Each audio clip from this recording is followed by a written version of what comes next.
Hey there everybody, this is Caitlin here and welcome to, well, the kind of first time we're going to be dedicating a series to a Wednesday anyway. We are starting off the deck profile challenge videos and kicking it off, we're actually doing one in collaboration with another YouTuber called BizzyDad. Check out his description down below or wherever it is that the annotations are or the description is, depending on what device you're watching this on.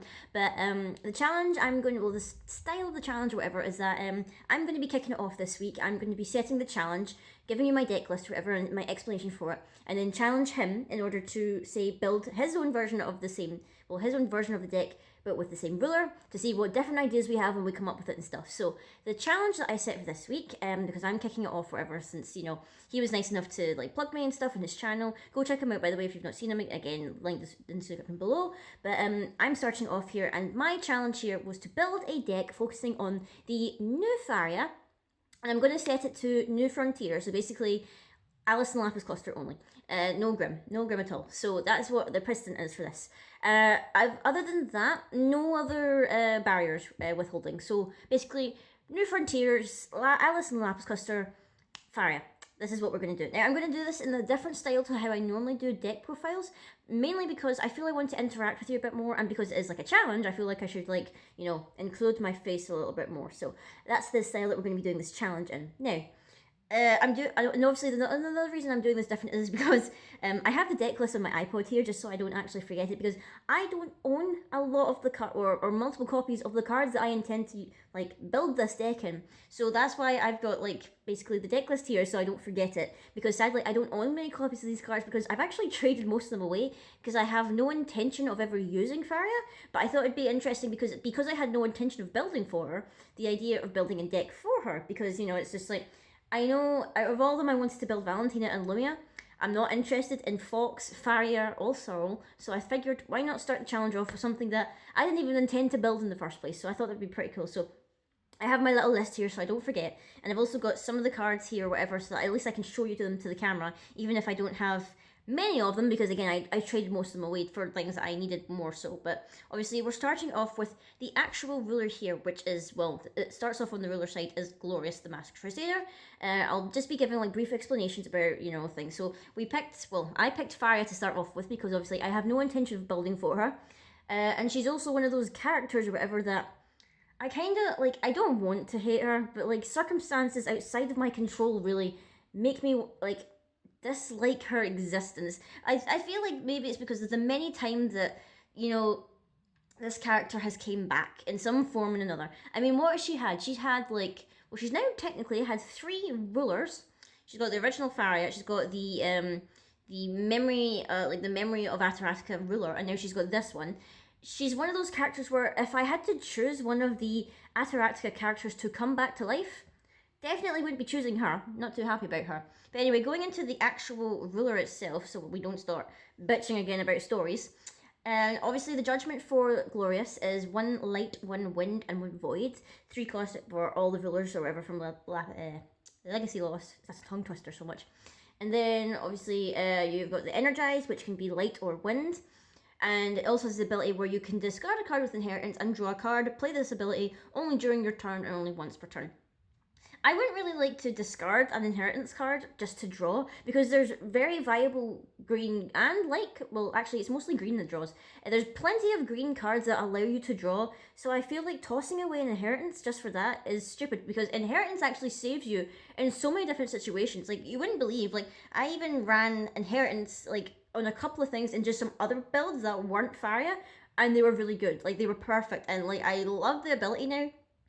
I don't like Faria herself, but I like the Inheritance ability because thankfully they've not limited it to the light and the wind resonators. There are other resonators with it, so it's like potential in other decks or in other colours. So now we are looking at the other side, which is Faria, ruler of Divine Beasts, and she's holding Excalibur and all that stuff.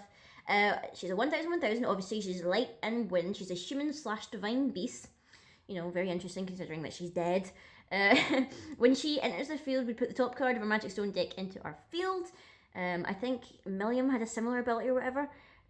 Each turn we can play the first the first Inheritance ability without paying its cost. You still have to discard the card though. So that's kind of good in the way where, like, and like certain cards that like get buffs or whatever, or that like, you know, we can maybe inheritance twice in a turn because we know we don't have to pay for the first one, which is nice when she's flipped over. And her gods are cost 0, which is Pricia's Spirit Wind. It gains barrier until end of turn, and obviously you can only play it once. But obviously, I'm going to like mention another thing in like my sideboard or whatever, like, because I have included a sideboard just because I feel like there are some things, like, I wouldn't say this deck is perfect. I'm not saying at all it's perfect. It's like if I was going to build it, I would maybe build it in this fashion. Probably wouldn't be so confident in it because, again, I'm not too interested in playing Faria. But basically, this is how I'm going to do it. So I will include a sideboard, and if Bizzy wants to include a sideboard as well, he's welcome to. Like, he doesn't have to if he doesn't want to, but I'm going to include one just in case because, you know, I'm going to treat this as if, you know, I was actually going to have faith in this deck.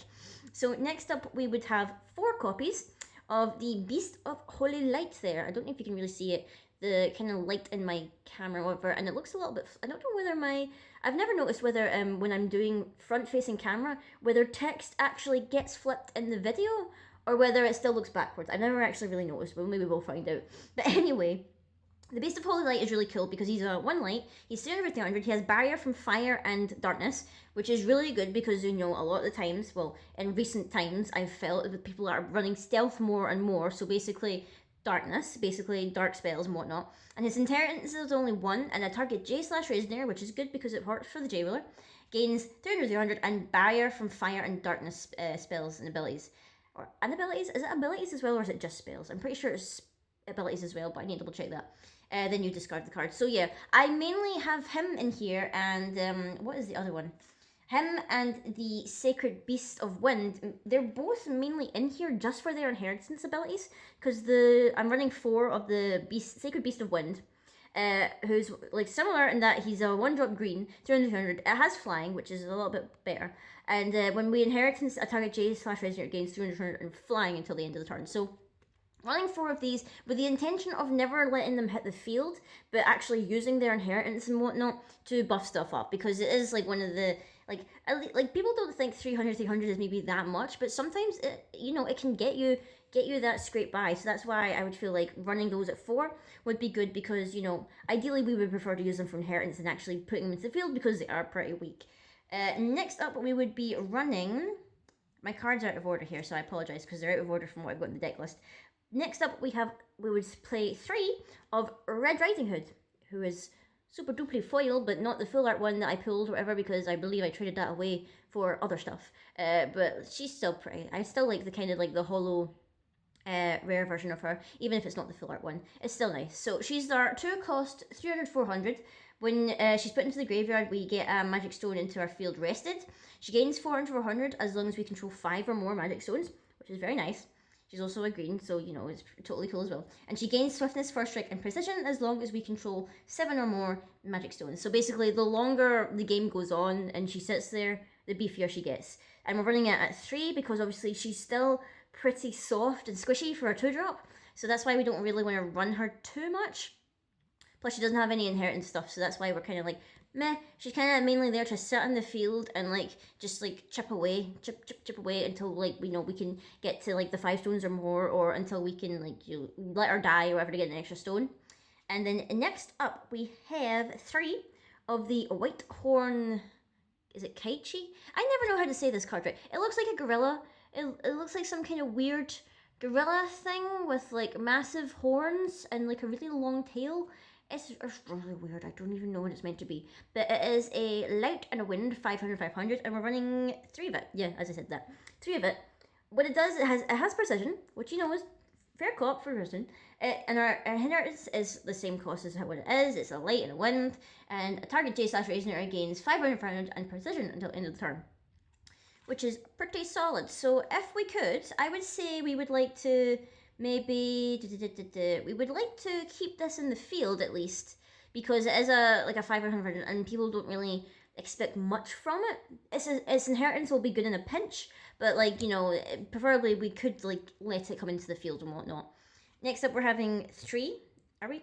Yes, 3 of the Shining Kirin, who is like, at first I thought it was just a horse when I was looking at the artwork, and I was just like, I thought a Kirin was like a dragony thing, but apparently it is a dragony thing, and it's very hard to make out because it's like such a dark green, and I'm just like staring at it like, oh my god, you blend in with the background. We're running 3 of this one.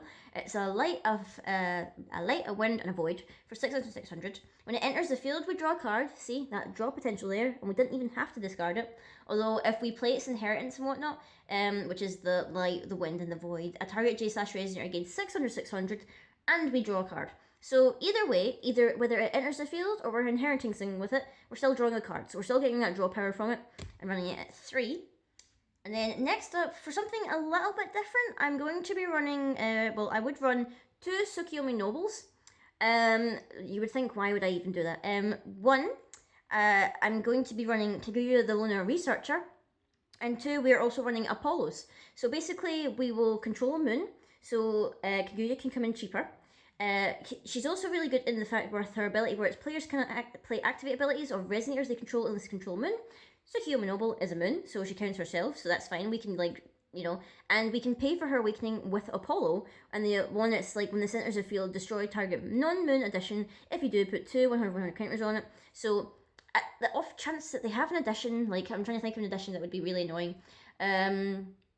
Well, the addition I think is really annoying is Alice's World, because I just played in a Wanderer deck and that was so annoying. But you know, this is meant to be New Frontiers, so we're thinking of other additions. Like, I don't know, I'm trying to think of what's, like, some of the ones that help, like, the ones that help Valentina, the ones that help, Fox, the ones that help, is there one that helps Sol as well? I can't remember. There's also one that helps Lumia, but I don't really like that one that much, so, we can probably ignore that, but that's really good, so that's why we're only running at 2, mainly because she is still pretty squishy. She's got 700 defense, so she's not as weak as Little Red, but I feel like it would be, you know, having more of her would be a wee bit overkill. So that's why we're only running 2. And obviously, as I mentioned, we're running the Kaguya Lunar Researcher, who's a 3-drop, but she's a 2-drop technically if we have Tsukuyomi Noble out. She is a light, a wind, and a void, 700, 800 with flying. Funny how she's flying and, like, again, she has no wings or whatever, but I guess she can float with the power of moonbeams or something? I'm not too sure. And then if we bestow bestow something to this card, we can recover it, but we're not intending to use that ability because I'm just like, there's nothing really worthwhile I could bestow to her, and I don't want to like do the whole thing with include feasting and then get the monocle and then attach the monocle. It's like, feasting's not in this deck. I was considering it, but then at the same time I was just like, if I include feasting, I'd feel obliged to include the monocle, and I don't really want to, and you know, that kind of way. So like, that's why we're running this at 3, not including feasting, so you know that already, spoiler for the rest of the deck, but there we go. And then, what is, oh yeah, this one. And then we're also running 3 of the Earthbound Wingman, who is a 2-drop. Mainly I'm running it because it's a flyer, and I feel like I've gone up against so many decks that like I've had trouble with, because literally all of my things have no flying. And I know Kaguya has flying, but I feel like I need more stuff that flies. So I included him. He's a solid 500 for a 2-drop. And also, whenever he attacks, we can recover a magic stone, which is pretty helpful for casting inheritance on our opponent's turn. So we need to like make sure, like, you know, so if he's flying or whatever and he's chipping away because they don't have any flyers up yet and they can't block, that's good because we can still recover cards and make sure we've got stuff open for either spells or whatnot, or even for just, you know, inheritance and stuff like that. And I think the last one that's in the main deck, I'm going to be running 2 of the Sacred Komainu. I'm not quite sure how you're meant to pronounce that. Is it Komainu? All these things have really weird names, and I'm just like, I am pronouncing them so wrong and insulting so many people with my bad pronunciation of these weird creatures. But it is a 5-drop of 1 light, 1 wind, and 3 void, 1000, 1000. Whenever we do a judgment, we return this card to our hand. So ideally what we want to do is say, get it into the field, it's not got swiftness or whatever, so wait till the next turn, attack with it, and then if we feel like, you know, we can like pull something off with it, or we're like, we've failed, it's done its doing, we can judgment the next turn and then bring it back or whatever. Because its inheritance, it's still the cost of what it costs, it's like 5, but it can give our G/Resonator 1000, 1000 until end of turn. So basically, we can pay 5 and buff something by 1000. I'm pretty sure there are cheaper spells that will buff for maybe not as much, but similar. But That's why I'm only running it at 2, because I don't really feel like I'm going to be, have 2 out at the same time or whatever, hypothetically, because I'm never going to play this deck, but this is just my idea of how it would run. I would ideally not have the 2 of them on the same time out in the deck, but it's there as a big beefy thing if things are getting into a bit of a pinch. I'm just like, right, we need to drop everything, we need to slam down this massive beast in their way. And now it's just really the spells or whatever. I'm pretty sure I've technically only got like 4 spells, but then I've also got an addition, and obviously a regalia, which I don't have the cards for because I couldn't find them somewhere. I know they're in my folder somewhere, but I've got like 5 different folders full of rares and all this stuff, so it's just like sorting through it all and whatever. But I would also include, where is it here, 2 copies of a Rendezvous of Wind and Light. Seeing lovely Faria there. And I also realized when I was looking at someone posted in the Force of Will US page a post that had all the full arts, well, not all the full arts, but the majority of the full arts from Legacy Lost. And if you see here, I don't know if you can tell here because of the dim lighting on my camera, this up here is meant to be, I think it's meant to be Pricia's spirit, because it's got her hair and it's got like her crown and whatnot, and it seems to be like emanating from her stone. So it makes me feel like, oh, that's Pricia's spirit, and she's like bestowing this gift or whatever onto Faria and whatnot, but that's my interpretation anyway. It's a 4-cost quick cast, which is a little bit weird because I feel like at 4 for a quick cast, it's just like, who's going to be having 4 well open, like at the end of their turn? Like, they really didn't play anything that turn, but anyway, it's a quick cast. We can choose one, but if we control a light J Resonator and another wind J Resonator, we can choose both. So essentially with this deck, we will most likely be choosing both anyway. We put a light resonator or wind resonator with total cost 4 or less from our hand into the field, and we put 4 100 counters on each J resonator we control. So basically everything gets a buff of 400, which hypothetically is good, unless you're up against the kind of vampire build that's going to be abusing, stealing the 100 counters and whatnot and stacking them on and blah blah blah. If you're in that matchup, do not play this card. I'd strongly advise against playing this card, or even only do the first part of it. Do not do the second part, because if you know that's what your opponent is doing, you're in for a world of hurt, because they're just going to steal all those counters and be like, yep, those counters are mine now. Bye bye. So I'm only running this at 2. But ideally, if you know you're going up against that matchup, do not play this. I advise do not play it.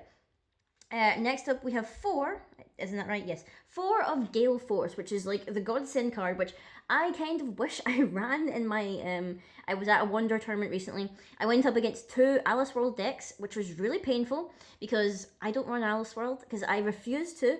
I did have all the components and whatnot to build it myself, but I was just like, on a principle, I'm not building it, and I'm not running it, because, it's not a fun deck. Like, literally, like, I was just sat there and I was just, like, watching them having to do all this stacking of drawing cards and putting them back and drawing cards and putting them back, and I'm just like, yeah, that looks like a whole load of fun to play, doesn't it? And I was just like, well, I'm glad I'm never playing that deck, because it may be OP as hell, but it's boring as ass to play against, because you're just sat there for the longest time going, is your turn over yet? But anyway, I digress.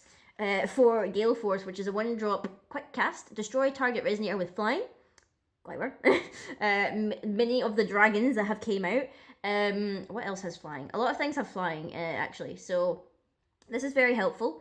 It doesn't destroy rulers, sadly. So even if you're buffing your J ruler with Apollo, you're not going to be able to destroy it with this. But we're running 4 of it because it is super, super useful.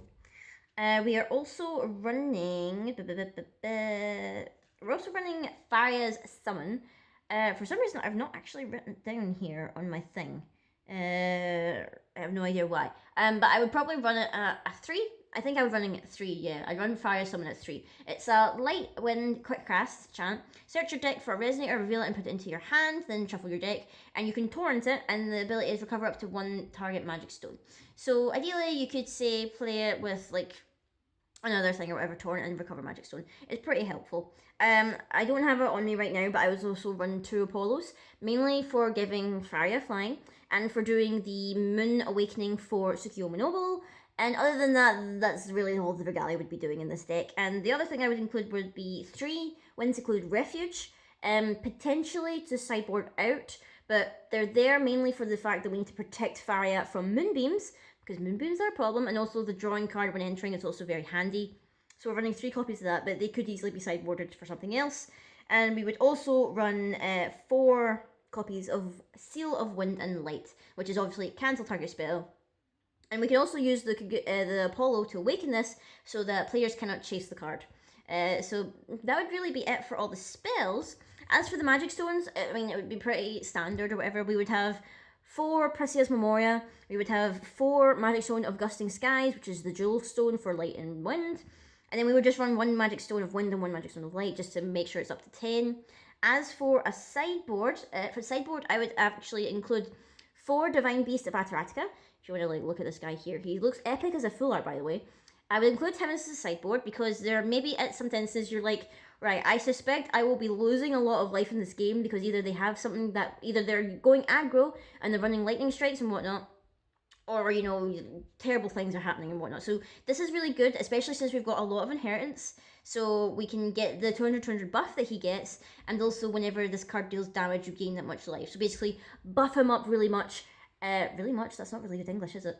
Buff him up a lot, and then gain that much life back, which is very handy considering he's only a 2-drop.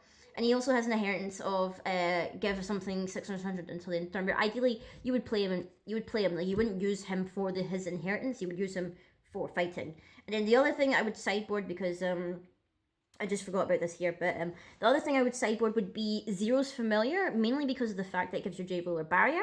So on the off chance that we feel like we don't want to run Windscled Refuge, we can run the Owl, and you know, it's another flyer that we have, and then it's giving Faria barrier and whatnot, so it won't give her the buff of 300 because obviously she's not 0, but it's there to give her J Ruler barrier, and that would be the only thing I would include in the sideboard. I feel like if I'm running light in any kind of deck, I would have to include the Owl in the sideboard just because of Black Moonbeam, because I don't want to like run like multicolored stones in like every single deck just to have a Windscled Refuge. So Owl is there in light decks or whatever on the off chance of Black Moonbeam. So that would be my deck profile here, guys, for Faria.